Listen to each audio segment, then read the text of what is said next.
The autumn morning in San Francisco was exceptionally sunny, with the blue sky contrasting against the elegant facades of Union Square. Sonia Curry, dressed in simple jeans, a white blouse, and a light jacket, walked calmly through the busy streets of the shopping district. Despite being the mother of one of the NBA's most famous players, Sonia always maintained a discreet profile, preferring a life away from the spotlight that constantly followed her son Stephen.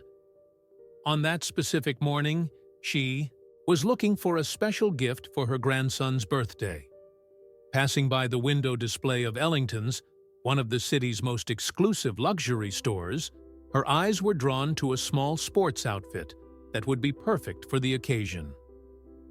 Upon entering the immaculately decorated boutique, Sonia immediately noticed the air of exclusivity that permeated the environment.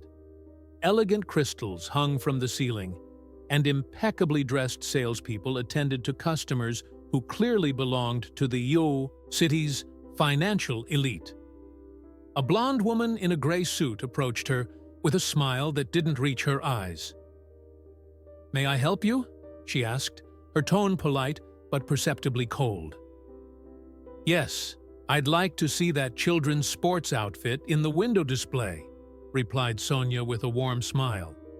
The salesperson, Veronica according to her name tag, discreetly examined Sonia from head to toe. "That piece is a limited edition.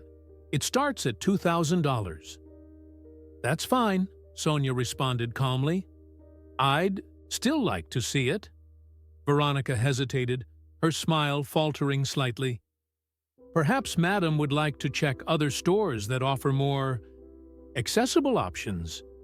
Carter's at the mall has very nice pieces." Sonia felt heat rising to her face, but maintained her composure. "I would like to see the outfit in the window display, please." "I'm sorry, but that piece is not available for viewing without a prior appointment," responded Veronica, looking meaningfully at another salesperson. A well-dressed customer entered the store at that moment, and Veronica immediately turned away. "Mrs. Reynolds, what a pleasure to see you again. We just received that collection I mentioned to you." Sonia remained there for a moment, feeling invisible. A second salesperson approached her with a similar expression of polite disdain. "May I help you find the exit?" The sound of the air conditioning seemed deafening in the silence that followed. Sonia, an educator by profession and a woman who had faced prejudice all her life, recognized exactly what was happening. With dignity, she raised her chin and responded, "That won't be necessary. I've already found everything I needed to know about this establishment." Stepping out onto the sunny sidewalk, Sonia felt a mixture of anger and sadness. Decades fighting against prejudice, building a respectable career, raising children who became examples for millions. And yet, for some people, her black skin and unpretentious appearance were all that mattered. She wouldn't tell Stephen. Her son already carried the weight of being a public figure, a role model. This was just one of many small but cutting indignities that people like her faced daily, even being part of the family of one of American basketball's biggest stars. But fate had other plans. As Sonia left the store, she didn't notice Casey Zhang, a young journalism intern who was having coffee on the opposite sidewalk and who had discreetly witnessed and recorded the entire scene through the store window. The gym at the Golden State Warriors Training Center echoed with the rhythmic sound of basketballs bouncing against the polished floor. Stephen Curry, focused on his morning shooting routine, was oblivious to the outside world. Beads of sweat traced paths down his face as he executed movement after movement with the mechanical precision that had made him legendary. "Steph, you need to see this," said Eric, his personal assistant, interrupting the practice with a concerned expression. He held out his phone, the screen showing a video that was already going viral on social media. Steph grabbed a towel, wiped the sweat from his face, and took the phone.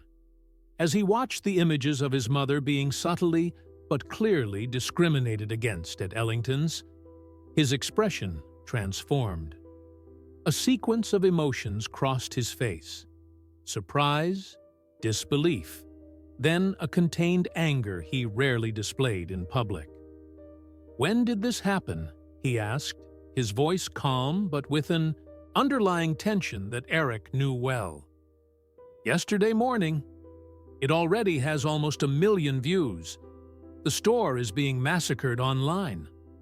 Steph nodded slowly, handed the phone back, and picked up his own basketball, spinning it between his fingers. A familiar gesture that helped him think. "I need to call my mom." In the comfort of his private office, away from the curious eyes of teammates, Steph dialed his mother's number. When she answered, her voice sounded normal, even cheerful. "Stephen, what a nice surprise to hear from you this morning. Shouldn't you be training right now?" "Mom," Steph paused, carefully choosing his words, "I saw a video of you leaving Ellington's yesterday." The silence on the other end of the line was momentary, but revealing. "Oh," Sonia finally said. "That. Why didn't you tell me?" "Stephen, if I told you every time someone treats me like I don't belong somewhere, you wouldn't have time to play basketball," she responded with a tired sigh, but without bitterness. "They're just small cuts, son. I'm used to it." Those simple words hit Steph more deeply than any eloquent speech could have. The idea that his mother, the strong woman who had raised him to be not just an athlete, but a man of character, had to get used to such treatment was unbearable. "This isn't right, Mom," he said, his voice now firm. "And it's not just about you or about me. It's about all the people who go through this daily and don't have a platform to speak." "What are you thinking of doing?" asked Sonia, knowing well that tone in her son's voice, the same he had when, as a child, he would practice shooting for hours on end, determined to master a skill. "I don't know exactly yet," Steph answered honestly, "but I'm not just going to ignore this." After hanging up, Steph stood still for a few minutes, contemplating. It wasn't just about defending his mother. It was about using his privileged position to provoke a broader conversation. As a public figure, his actions would be observed, analyzed, and hopefully could inspire real changes. Picking up his phone again, he made a call. "Dave, it's Steph. I need your help with something important." 3 days after the incident, a small crowd gathered in front of the Horizon Youth Center, a community center located in one of Oakland's low-income neighborhoods. The sky was overcast, with heavy clouds promising rain, reflecting the tense social climate that had followed the video going viral. Inside the E3 Center, a conference room had been transformed. News cameras were strategically positioned, and journalists conversed in low voices, speculating about the reason for the press conference Stephen Curry had called with such little notice.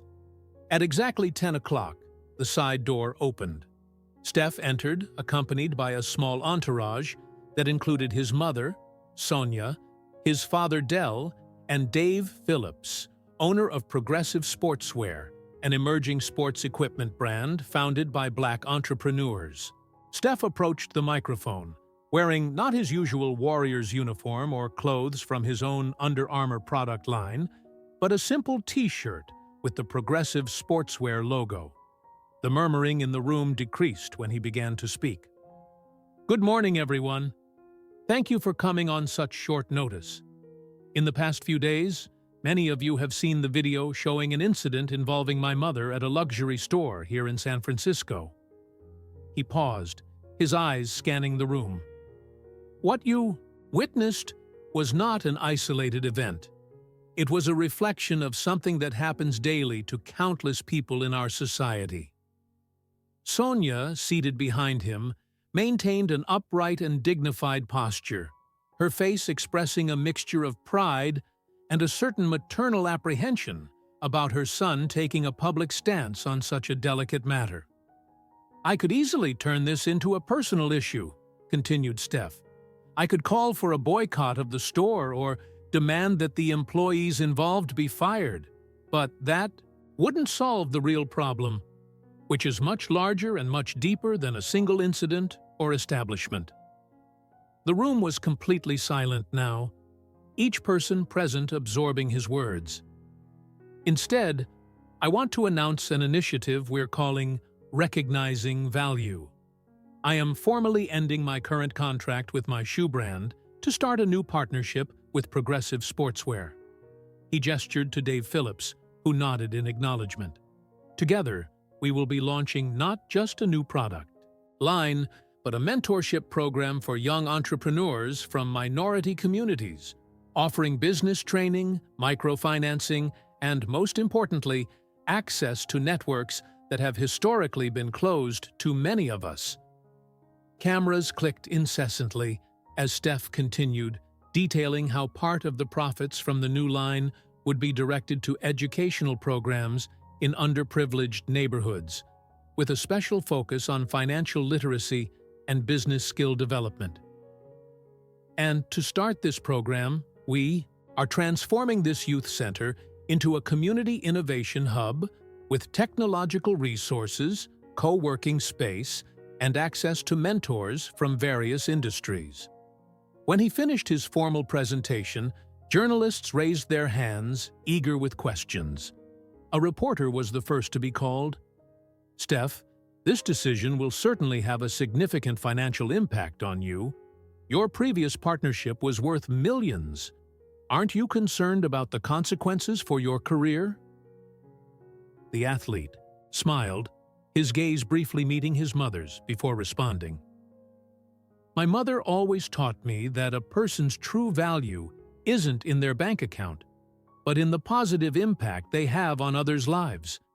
If that means sacrificing a few zeros in my contract, I'm perfectly at peace with that decision."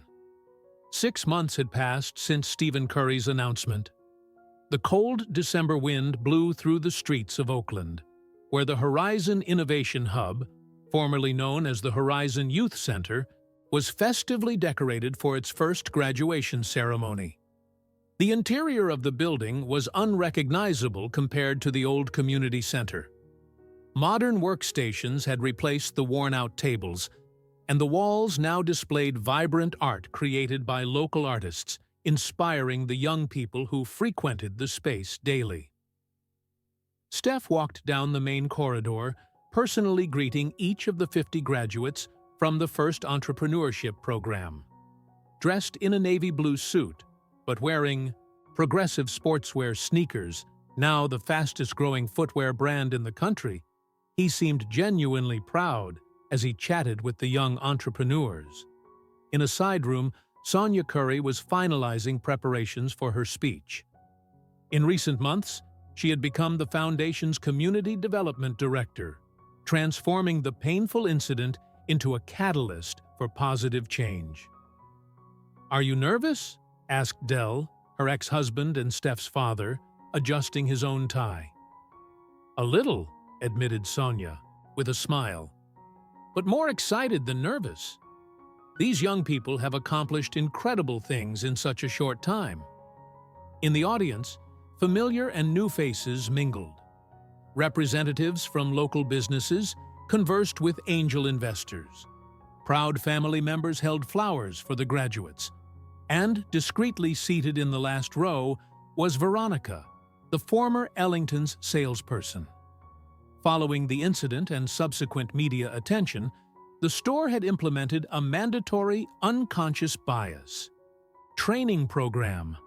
Veronica, instead of simply being fired, had been invited to participate in developing this program, transforming her mistake into an opportunity for personal growth and institutional change. The ceremony began with Steph taking the stage, being received with enthusiastic applause. "When we started this journey 6 months ago, many people questioned whether we were being realistic," he began. They said an entrepreneurship program couldn't make a real difference, that we had no experience in education or community development. He paused, smiling. Well, I think these first 50 graduates, who collectively have already raised more than $2 million in seed capital for their businesses, have eloquently answered those doubts. The audience erupted in applause again. Among the graduates was Casey Zhang, the young woman who had recorded the original video. Her app, which connected small local businesses with regional social media influencers, had already attracted significant investment. When Sonia took the stage for her speech, the entire room rose in a spontaneous ovation. She waited patiently for the audience to calm down before speaking. A moment of rejection can be the beginning of something extraordinary, she began, her voice firm and clear. What we witnessed today is not just the graduation of 50 brilliant young people, but the birth of a new approach to community economic development. As she spoke about resilience, innovation, and the importance of creating systems that valued everyone equally, Steph watched his mother with admiration. The program had exceeded all expectations, with companies from across the country now clamoring to be part of the initiative. Progressive sportswear, initially seen as a risky bet, was now firmly established in the market, with its ethical manufacturing practices and commitment to sustainability setting new standards for the industry. More importantly, recognizing value had inspired similar programs in other cities, with various celebrities and athletes following Steph's example, using their platforms to create tangible changes in their communities. At the end of the ceremony, as the graduates threw their caps into the air, Steph joined his mother on stage. For a moment, they stood side by side, observing the scene. "You know," Sonia said softly, "when I walked into that store 6 months ago, I never imagined I would be here today. And I never imagined I'd one day be happy that you were mistreated," replied Steph, squeezing her hand. "Not for the pain it caused, but for the greater good that was born from it." Outside, the first festive lights of December began to shine in the streets of Oakland, symbolizing not just the holiday season that approached, but also a new chapter of hope and opportunity that had begun with a simple act of dignified resistance from a proud mother and the determined response of a son who understood the true meaning of his privilege and platform.